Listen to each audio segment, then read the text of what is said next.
13 weeks away. I'm going to keep this one pretty short and to the point because I have not had time today to record one in traditional fashion. I'm recording it right now on my way to Romeoville, which is where my night shift job is. Had a pretty busy week. I ended up working a bunch of overtime, which is needed because I spent some money this weekend doing my concealed carry course and my FOIC card for the state of Illinois, which allows me to own a gun. So it was a 2-day class, took place from basically 8 a.m. till 5 p.m. yesterday being Saturday and today being Sunday. Day 1 was just classes at a hotel, and then day 2 was the range, and then we finished the class with a couple more lessons and then a written test. You know, passed everything with flying colors, obviously. I've been shooting guns for a long time, ever since I was in Cub Scouts, I think. Maybe like 8 or 9 years old, we were shooting 22s. And then obviously my military training, you know, made me fill in all of the other gaps, like your weapon safety rules, the nomenclature of a revolver versus a semi-auto handgun, yada yada. So that ate up my whole weekend, so I wasn't able to go to the gym at all, but I did do my workouts during the week. I also didn't have time to like go to the market and get fresh food to eat on the weekend, but I didn't go to the gym anyway, so I didn't really feel like, you know, eating a whole chicken anyway. So I went to a couple of restaurants, one Indian, one, you know, Mexican place. There's Mexican places everywhere here. Like every quarter mile, there's 2 of them. Godspeed You Black Emperor actually was playing in Chicago last night, and I was this close to driving out there to see it and get my violin signed. But, you know, decided against it. I took a Xanax and got my first 8 hours of sleep in months. The reason I took the Xanax is because it's what it takes for me to get in 8 hours of sleep now, because I'm so used to sleeping 4 or 5 hour stretches, especially on a week like this one where I worked 94, 96 hours. Get like 2.5 hours of sleep a day, which sounds alarming, but you know, when you make it your regular thing, it's really not noticeable. I wasn't really super tired or moody. I was just, you know, just waiting for the weekend, and the weekend came and I spent the whole thing doing essentially more work. Although it was fun shooting guns. I haven't shot guns since I moved here. The boys have been trying to get me to go shooting with them a couple of times while I'm in town, but it's just so much work trying to organize a range day because we don't really go to indoor ranges. We go out into the boonies and shoot for free, which allows us to, like, you know, not have a range officer breathing down your neck the whole time if you want to do anything interesting. Either that, or it's like I'm always in a position where I'm just meeting up with so many people and having one too many drinks that in the morning when we're supposed to leave for the range, I just feel like shit, and honestly shouldn't be handling a gun when I'm that hungover, so I don't go.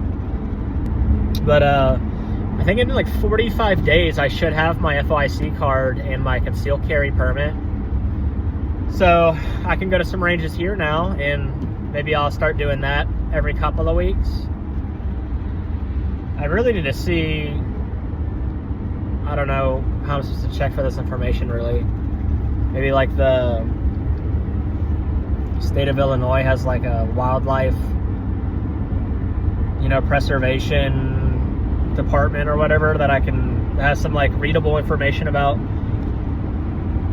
when their fish, I don't know, like what their fish's behavior is over winter, because winter is fast approaching and I don't know how many more weekends I'm gonna have to go places to go fishing. So, but I will probably still go, you know, ruck marching. I just need to figure out a way how to load the pack properly with weight. Might get like a barbell plate or a couple of them and put them in there and then stuff it with other things. Actually, hiking during winter is awesome. I remember we went on vacation up in Pennsylvania one year. The year that we went and saw Niagara Falls and Buffalo. And we went hiking, and it was the middle of winter, like 2 feet of snow probably. And, you know, you just walk so much that your body heats up. And honestly, you probably do it with less clothes on than you originally anticipate. I read a couple books, or I listened to them. When I say I read books, I listen to them. You know, it's not that I'm trying to mislead you by saying that I read them. It's that it's more of an expression at this point. But one of them was by Hans Hermann Hoppe, which is a economist in the tradition of the Austrian school of economics, in the tradition of Ludwig von Mises. I've been getting a lot into Austrian economic theory, like Murray Rothbard and Carlyle and, you know, those type of people. And then I started The Machiavellians, which is a critique of, you know, Dante Alighieri, the guy who wrote, you know, the Divine Comedy. He actually has a second major work called Monarchia, which is about, like, I guess how he interprets the way that political systems should be ran. And it's basically a critique of that publication in favor of Machiavelli's, you know, The Prince. I got like halfway through it. It's kind of dry. I've read The Prince. I think The Prince is a little more exciting than this book is. Then I listened to a lot of Curtis Yarvin debates. And I also listened to the first half of Simulacra and Simulation by Jean Baudrillard, which is the famous postmodern, you know, essay that inspired The Matrix, the movie The Matrix. But, you know, he went and saw the movie and he said that, you know, whatever their names are, the two brothers that ended up becoming trans, they completely missed the mark about what his ideas actually represent. That's not here or there. But let's see, coming up, I have Jack Red coming into town this coming weekend. I think I'm pretty much going to be scratching his brain about his knowledge of AI in large language models, because I'm wanting to start constructing a rough skeletal structure of how I want to design these lectures on philosophy and history that I want to do here on YouTube. And the reason I want to use AI is because essentially I want to take all of the philosophy that I want to cover, which is basically going to be limited to the 20th century, starting with like Georges Sorel and Oswald Spengler, and then ending at the year 2000 with like postmodernism. And I'm going to take all of the texts and all of the people I want to cover and, you know, biographies of them, and put them through a large language model that's going to output a list of proper nouns, like places, people, and events, and then organize those lists by frequency, or the amount of times that each of those terms occurs. That way it'll basically identify for me what material is most important, or what is needed to understand the larger body of knowledge. And that's the way that I'll essentially organize my lectures. That way it's not like your typical, like, you're just doing a slideshow and you're just basically forcing someone to memorize a bunch of shit without it being like contextualized within a larger tapestry of ideas. Then hopefully Jack will also be able to introduce to me some ideas on how he's already used LLMs in artificial intelligence on other projects, and maybe it'll help me spark some more ideas about how I can, you know, streamline the workload and make it easier on me to aggregate all of these, you know, thinkers and their ideas, and how to present them to people in a way that'll be more easier to digest. Because I feel it's very, very necessary to teach people how to, just philosophy in general. Because if you learn how to reason and how to use like a fundamental logic, it'll help you solve problems in your life. And it'll help you weed through all the grand system of meta-narratives and misinformation that are so prominent right now in our culture, especially with the advent of social media. And the reason people fall for half of this shit is because they don't know how to think. They were taught what to think or what to remember in school. And I think it's case in point, the reason, like one of the reasons that this happens is because school does not teach you philosophy. It doesn't teach you what thought is, or what reason is, or how to use it, or how, you know, I could go on and on about this, but I'm really belaboring the point. I'm sure you understand what I'm saying. So that's what I've got going on. It's going to be a pretty big project. I did get a letter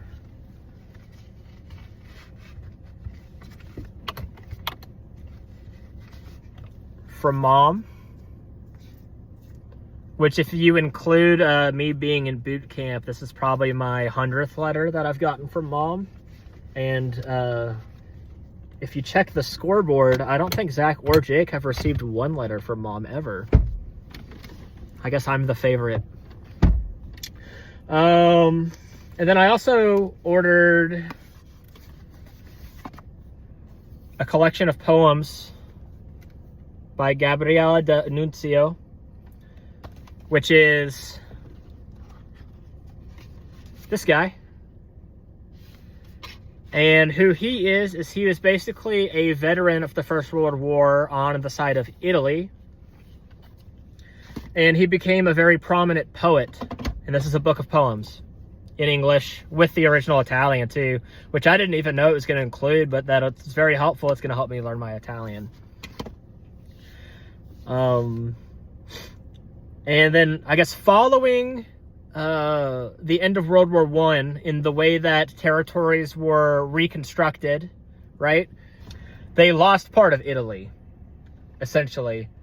So this guy and a bunch of other people decided to take it upon themselves to basically deliver vigilante justice onto this random part of what is modern-day Croatia. It's called Rijeka, Croatia.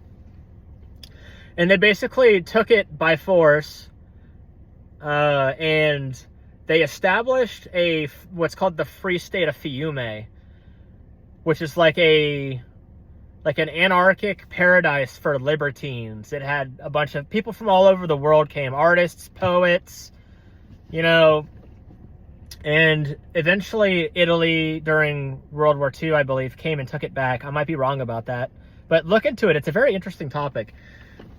But, yeah, basically, this guy went and took over a city in Croatia and turned it into a libertine paradise for artists from all over the world to come and, you know, create true culture. Actually, he makes an appearance in a show that I've been watching, which reminds me, Zach, Jake, Mom, Dad, if you all want my Mubi account, I started a subscription just to watch this show. It's called Son of the Century, and it's basically a biopic about Benito Mussolini and the rise of fascism in the interwar periods before World War II. And it's really, really good. And I first started watching it when it came out in, I think, Australia.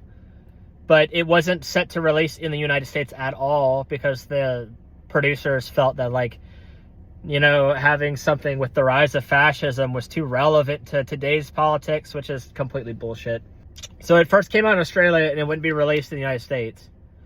So I ended up pirating it. Not really. That was a joke. That's a crime. And watching it with Derek.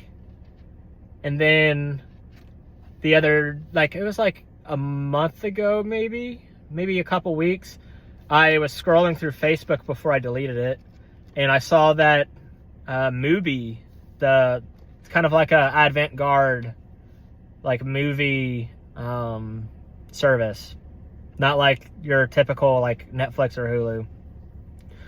They were advertising that Son of the Century is now on Mubi, and I said, "Oh, I'm gonna watch it a second time." So I got a Mubi subscription. That's MUBI. If you all want the username and password, I will happily send it to you if you want to watch Son of the Century. It's really good. This guy, D'Annunzio, he makes an appearance in it, and so does Marinetti, which is the guy who founded the Futurist artistic movement. And if you don't know what that is, it's sort of like...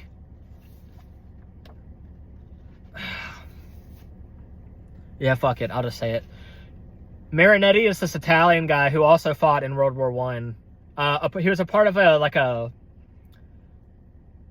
division of people that fought on bicycles in the mountains, which is just the wildest thing I've ever fucking heard. In World War I.